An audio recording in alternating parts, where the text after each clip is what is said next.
John Rogers. Do you guys know who that is? You need to know his name.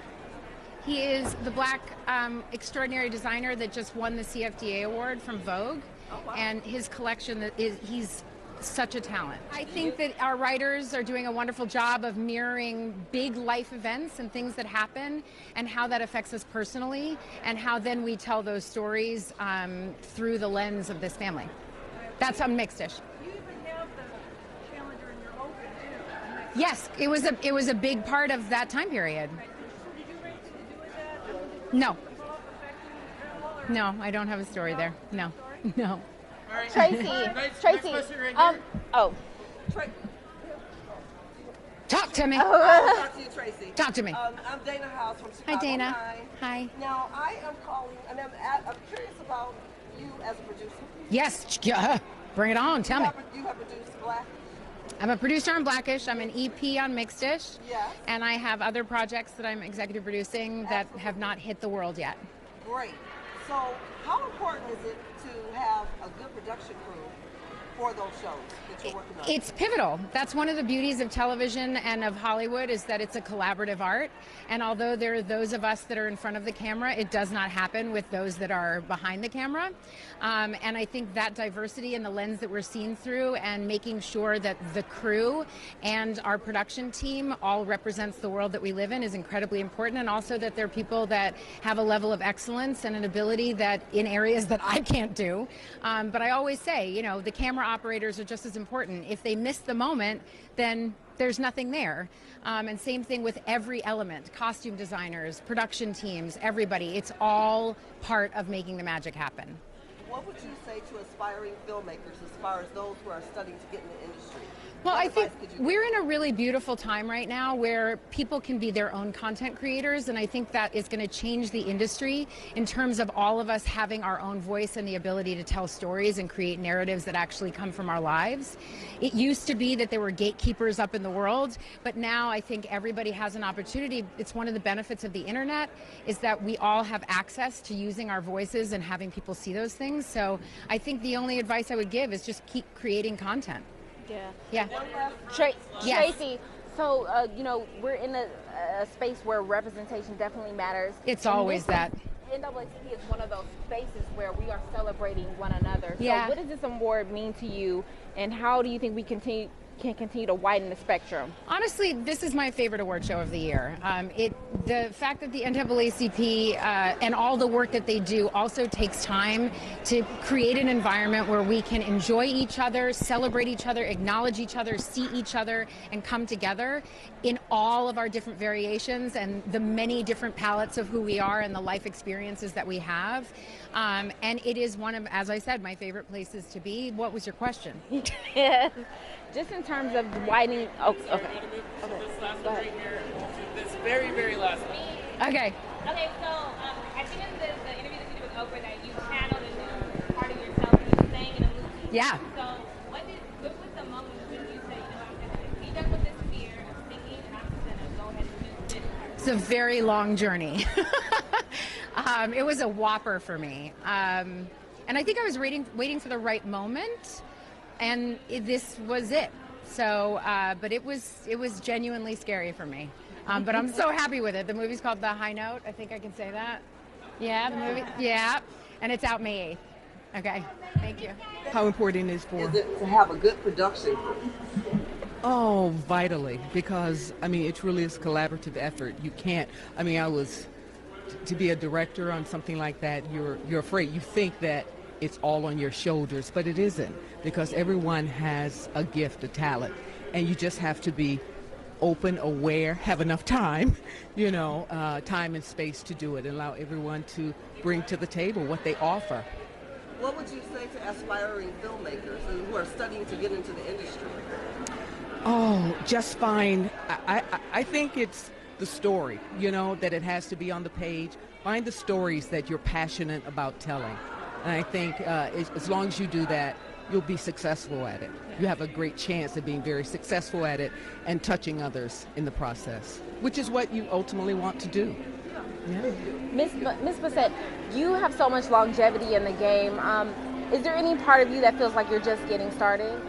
And can you I think expound every on that? day, nervous every day. I certainly didn't expect this even this evening. I mean, there's so much talent out there, and to be able to continue to do, like you say, with longevity, that which feeds me and that I love doing, I feel just incredibly blessed.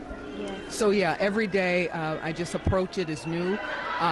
Great nerves and great preparation and great passion bring to the table. Absolutely. And what do you hope will be your legacy as more women who are coming after you continue to widen that spectrum that you have paved the way for? I hope the legacy will be one of pride Yeah. in what you do and who you are, and excellence in doing it. Thank you. Last question, the gentleman in the hat, on to your left.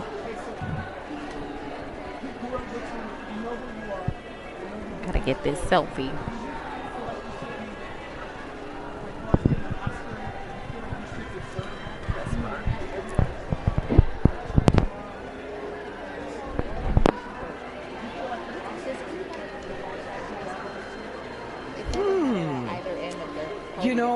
Sometimes I think it'd be nice to have one, and then sometimes not getting one, but yet having a career that has longevity.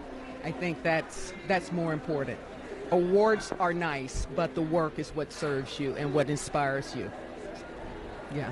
So I'd rather have the work. Thank you. Thank you.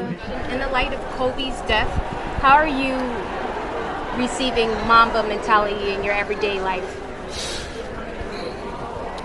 First of all, it's such a hard thing to get past.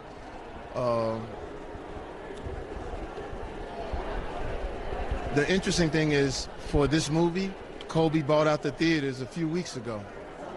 And Kobe and I have had an incredible, funny relationship throughout the years of bagging on each other and talking about sports. But when he presented the movie, his smile was different. He was moving different. I was like, man, I like this new Kobe. He was on a different path. And so the mentality, most definitely. And I don't think people really knew how much we loved Kobe until he was gone. And then his wonderful daughter and the other people that were on that helicopter is gut-wrenching. So we try as best we can to pull some good out of it. It's tough.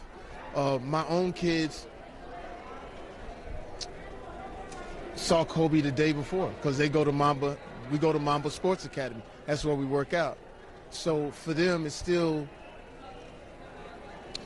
we are still consoling them. And sometimes it's hard because we understand the press and everything like that. So, like, for them, I just try to say, just concentrate on and pray for the people that lost, the people that are going through what they're going through, and sort of like, because I had to turn the TV off, because we started talking about so much other stuff, because people was trying to get clicks and likes and things like that, and all we wanted to do was mourn those people, mourn our friend. And so that's what my mentality is, to try to just consistently, when we think about him and those other 8 people, that we think about them in a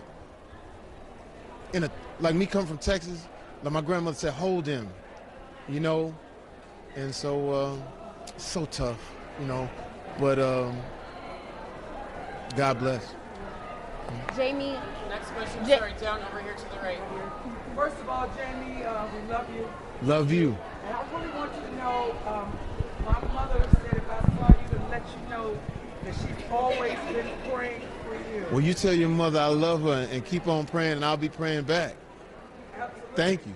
Absolutely. That's an easy question. Yeah, I just wanted you to know that somebody. Thank you so much. Well, hey, listen, I'm praying for all y'all too. Thank you. Jamie, so Just Mercy speaks to the long-term evolution of what it means to acquire justice. But nowadays, it seems like we're just becoming so desensitized to the passing of so many young Black people to gun violence. What are the actionable steps that you feel can be taken on the artist end to really drive change? we are on a train that we would have to turn around on a dime, and it's so much to unpack. We have people that are against us because of the way we look, but they've also, and I'm writing a book about it called Residue, and residue is called slave residue. Because of that slavery that we went through, we sort of turn on ourselves, and we become desensitized to seeing a black man or a black woman killed or in a dire situation. Until we come to the realization that some of the things that we're doing, we gotta turn the satellite a little bit. Remember in the 60s, you know, what the music was about.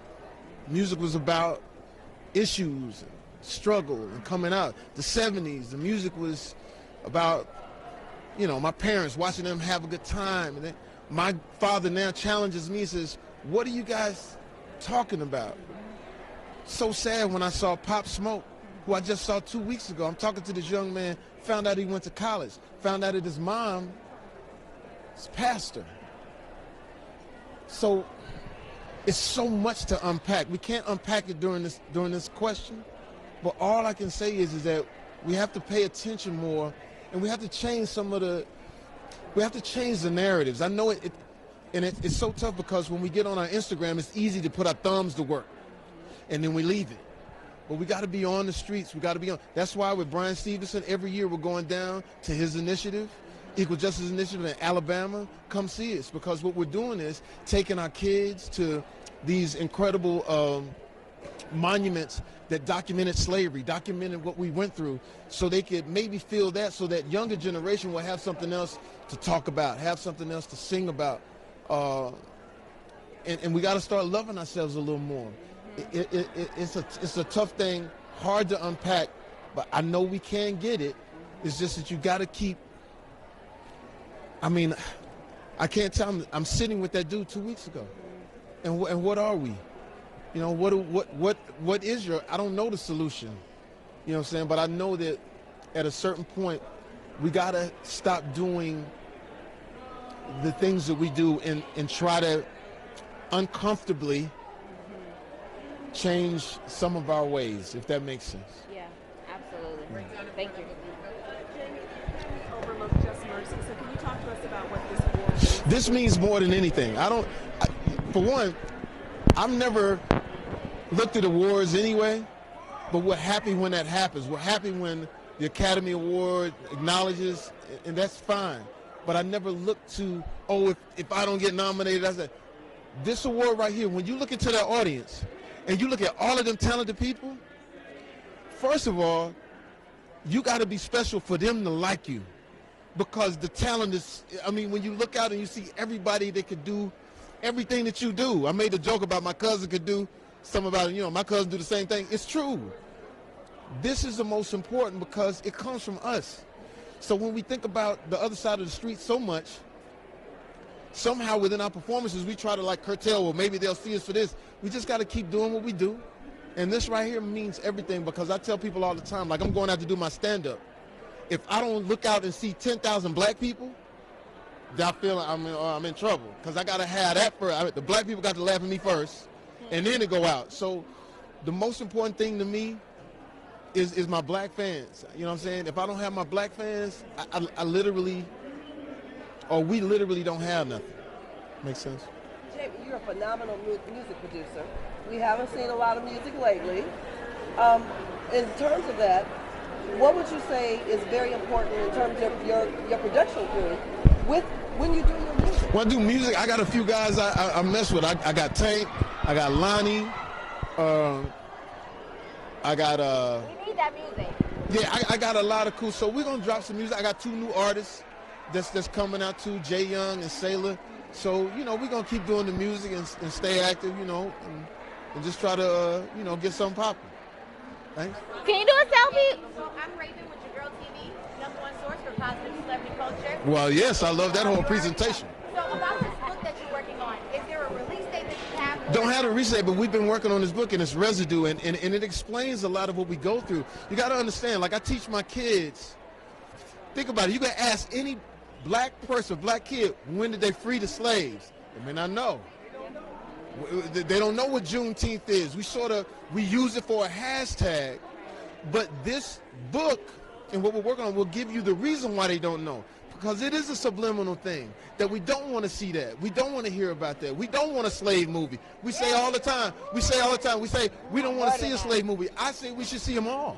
I say we should keep doing them because if you think about it, on the other side of town, Schindler's List, our Jewish friends, they every single couple of years do something about their heritage and their struggle.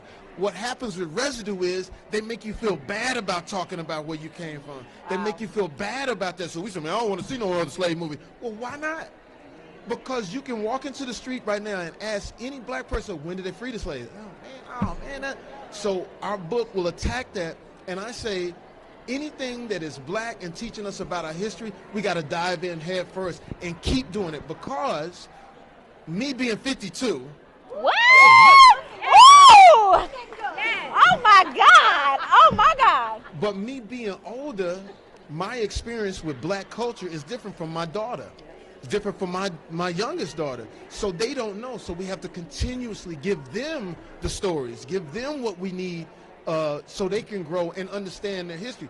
All of my daughter, my friends' daughters, all of us, they be at the crib, 18, 20 of them. I sit them down, we got these Black History cue cards. I say, y'all turn your Fortnite off. Get up in these cue cards. And this is one kid, he works, I won't say his name, but he gives me, every time he sees me, he gives me some black cue cards. Take this to your kids. We got to continue to do that and understand because of that residue keeps us from learning about ourselves, because if we did know about it, we would change the way we move, change some of our music, change some of the things that we do. All right, I'm running for president. Yes, hello. How important is it to have a good production crew since you are an awesome producer? I mean, it's amazing. It's probably one of like the biggest things for me is to have like a great crew that I love and support, and of course has diversity. And what would you say is the best advice you could give an aspiring filmmaker? Believe in yourself and always make sure you know that mental health is first. So make sure you are self-cared before anything else. Thank you. You are growing up to be such a beautiful young lady. Thank you so much. I appreciate it. So do you think Diane or Jack may have a same-sex partner in the show, Blackish, or how would you feel about that?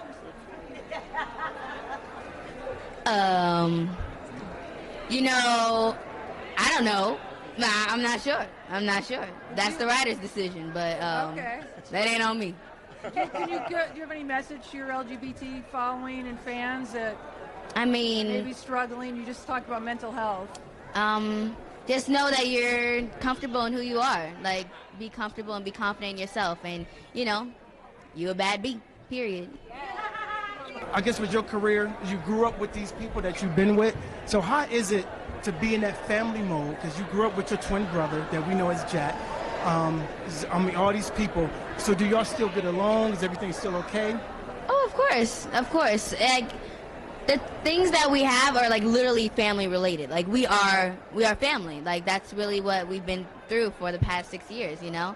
So like we really do communicate like a family. Like that's all I really gotta say. Like Anthony is like a father to me. Tracy supports me like a mother. Like my grandparents, like are literally Jennifer and Lawrence. Like they are the true meaning of family. Like they are like the best thing. How are you balancing being young and then also taking on that big role or the role of being a CEO? How are you balancing both worlds and still wanting to like go hang out with friends and do stuff? How are you balancing? I just make sure nothing gets too crazy for me on the work side. Like I always make sure I take care of myself or make sure like I don't overwork myself. And I know when I overwork myself for sure. But like even my friends are here tonight. Like I always try to make a happy medium to where we can always have happiness or always like it doesn't really feel like work sometimes. Like even with this, like people call it work, but for me it's like a great time for me and my girls to hang out and my aunties are here. So I really got to experience something that is the best of both worlds. So it's really always a happy medium. And my parents always make sure that doesn't happen too. Like, that's too much. She gotta eat. She has to sleep. Like they're always on it. Marseille, do you ever find yourself lending inspiration to those who are older than you, provided that you have a production company, a media company, you're doing so much at a young age. Do you ever see those moments where people who are older than you are looking up to you? Oh, yeah. Yeah, so many times it's crazy. Like, it's so hard to wrap my head around because, like, imagine watching someone for so long and then being at the position that you're in and now they're fans of you. It's really crazy. It's nuts. And I've been through, like, I'm not even near, like, being the place that I want to be. And it's, like, already happening and it's crazy. And I'm so grateful for it. Like, there's really nothing else I can ask from it. It's amazing. And what do you My name is Raven with Your Girl TV. We're the #1 source for positive celebrity culture. Congratulations on all of your awards tonight because you are a young queen who is definitely shining right now. What advice would you give to someone your age who is looking up to you right now to aspire to be what you are today? I would say believe in yourself, but I know everyone says it, but it's so true. It's so true. Whether it doesn't matter if you're like in school or whether you're dealing with some family issues or whatever, it's really believe in yourself because it all starts with you. You know, nothing is gonna hit you harder than life, and that's really it. That's really it. There's gonna be ups and downs to this. It's never gonna be always happy smiles and giggles and stuff. But you can make it that way to change the world. So yes. Yeah. Thank you. Love you. Shout out to LA Sentinel. How important is it to have a great production crew for your film? I think it's extremely important. This is a family affair. Honestly, it wasn't just a job, I don't think, for any of us. Everybody that's a part of this project, from the director, Destin Cretton, who's amazing, all the way down to the assistants and the PAs, everybody was all in on this movie. They knew how important it was. They knew how important Bryant's story and his work was. So everybody came to work every day with their A game, willing to leave it all on the set because we know how important it was. So having a good production team is extremely important. And how about introducing to other filmmakers, what can people do to get their films and their stories made? What is your advice? Oh, I mean, it's hard enough to get anything made nowadays, but I think it's, having something that they're extremely passionate about, something they really care about, and they're willing to sacrifice and see it all the way through to the end, through ups and downs, obstacles. There's going to be, things that are going to get in your way, but, it separates the ones that are willing to, to see it through to the end versus the ones that are going to, quit a little bit too early. So I just think just perseverance. Thank you. Cool. All right. So, hi, I'm Jasiri with Just Seriously Speaking, and I interview people with who are pursuing their passions fearlessly. And I had the pleasure of interviewing Bree and the beautiful mother of the film here. And I just have a question for you. In fearlessly pursuing your purpose, where do you find the courage to push past when those hard times come up? Well, I think I work and live in Montgomery, Alabama. I'm standing on the shoulders of people who did so much more with so much less. I live in a community where black people in the 1950s put on their Sunday best, and they went places where they knew they were going to get battered and bloodied and bruised, but they went anyway. And I just feel like we have to sometimes draw on that courage. My great-grandfather was enslaved, but he learned to read because he believed something better was coming. My grandmother fled lynching and terrorism in the South because she believed something was better coming. My parents endured the humiliation and degradation of segregation because they believed in something better, and I just believe there's something better waiting for us in this country, something that feels more like freedom and equality. And when you have that belief, you don't get turned around by the inevitable challenges that come, and that's what's been so exciting about this project. To imagine that I'd be in a place like this with talented people like this to tell these stories is so incredible. And it just inspires and affirms all the things that I do and the many people in this country doing the same thing I do. Awesome. Yeah. Congratulations. You're welcome. Last question over here. Hi, Mrs. Stevenson.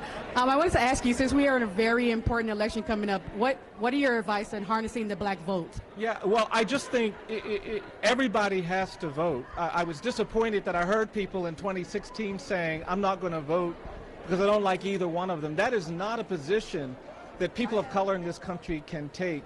If you don't want to vote for yourself, Vote for the people who are going to lose their health care. Vote for the people who are locked up in jails and prisons. Vote for undocumented people who's going to be deported.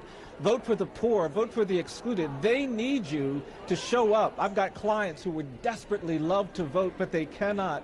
That's why we have to vote. Black people have always made the choice during elections between bad and worse. We chose bad because that's better than worse. It's never acceptable that people aren't perfect. We have to vote. That is our voice. So I hope that come November, we're going to see a turnout. And I hope also here in LA County on March 3rd, people will come out and vote for the reform docket. There's a real important election in this community, and we need reform in Los Angeles. And I hope people show up and vote for Measure R during the March election.